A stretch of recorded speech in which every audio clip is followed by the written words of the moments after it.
Bryce Hallett, the writer of Rolling Thunder. And what else have you written?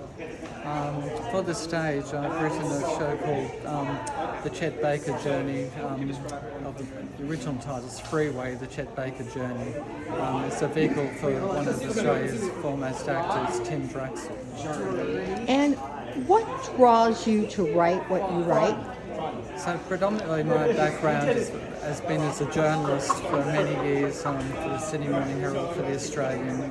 And so, but it became a sort of natural arc in my sort of, telling other people's stories is the heart and foundation of journalism. So from that side of it, it wasn't too big a stretch to then get into the world of the veterans and their families and to earn their trust and to for them to find comfort and release to actually tell me their stories.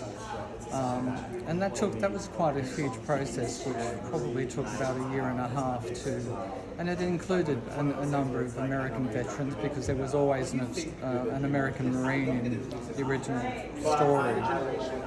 But then in 2017 I decided I wanted to do an adaptation to North American audiences because, let's face it, the Vietnam War struck a rod through the heart of America, and even to this day, that polarising issues of that war are still present, unfortunately, and it is that thing of history repeating itself.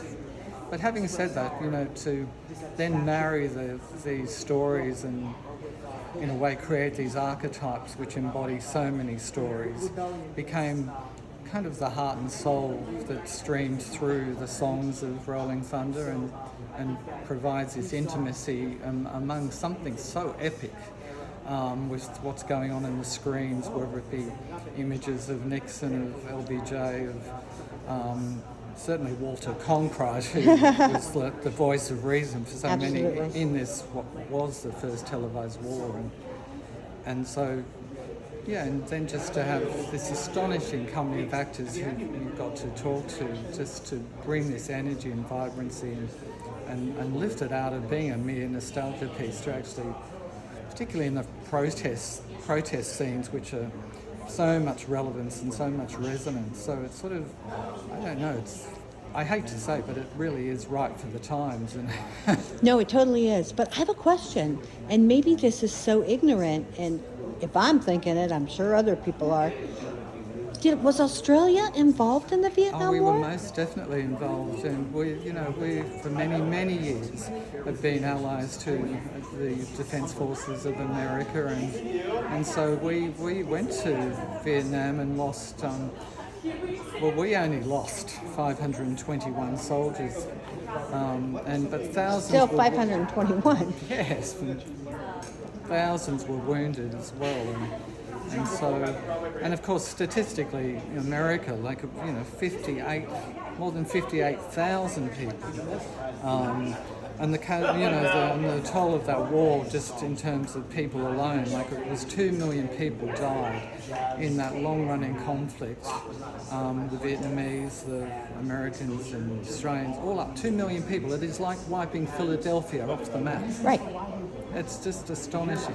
So wait, in doing the show around the country, have you realized that Americans especially don't know that Australia was involved? Yeah, I became aware of that early on in the process when we were here, and at a recent interview, I became aware that some Americans do not know that the Australians were allies, and so.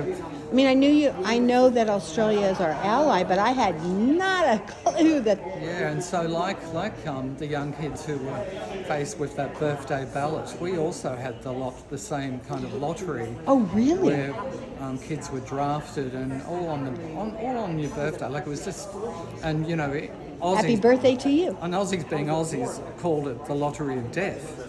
And I don't know what Americans called it, but it was the same process where... Get me to Canada? Yeah. Well, yes, and I love them.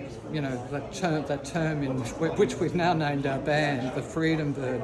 But of course, they were the planes evacuating soldiers, and if they were wounded, and the dead as well. So, and if you could get a release if you were wounded or some scarring psychologically, and so the Freedom Bird is this huge motif of getting out of Vietnam. Well, I love the fact that it's going to teach Americans, hey, we weren't the only ones.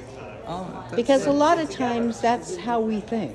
Yeah, that's absolutely true, and it's heartening to me that this show speaks to and gives testament to the relationship with Australia and the United States, America, and that we're very similar, and it's interesting because one of the reactions at this show, from the first preview, people were on their feet and people were crying, people were laughing, and it was exactly the same reaction in Australia. So I think this touches people in the same way. Like it's a very universal thing, and so it's sort of kind of beautiful to watch and to know that this show is not just merely entertaining, but actually does have heart and humanity and feels right for now, and it does really plead love. Like the final song in an encore is, Get Together. Oh yes, we were just talking about this. And that just does form this moment of, as you leave the theatre, God, love is so important. Like without it, we're nowhere. Thank you, I agree.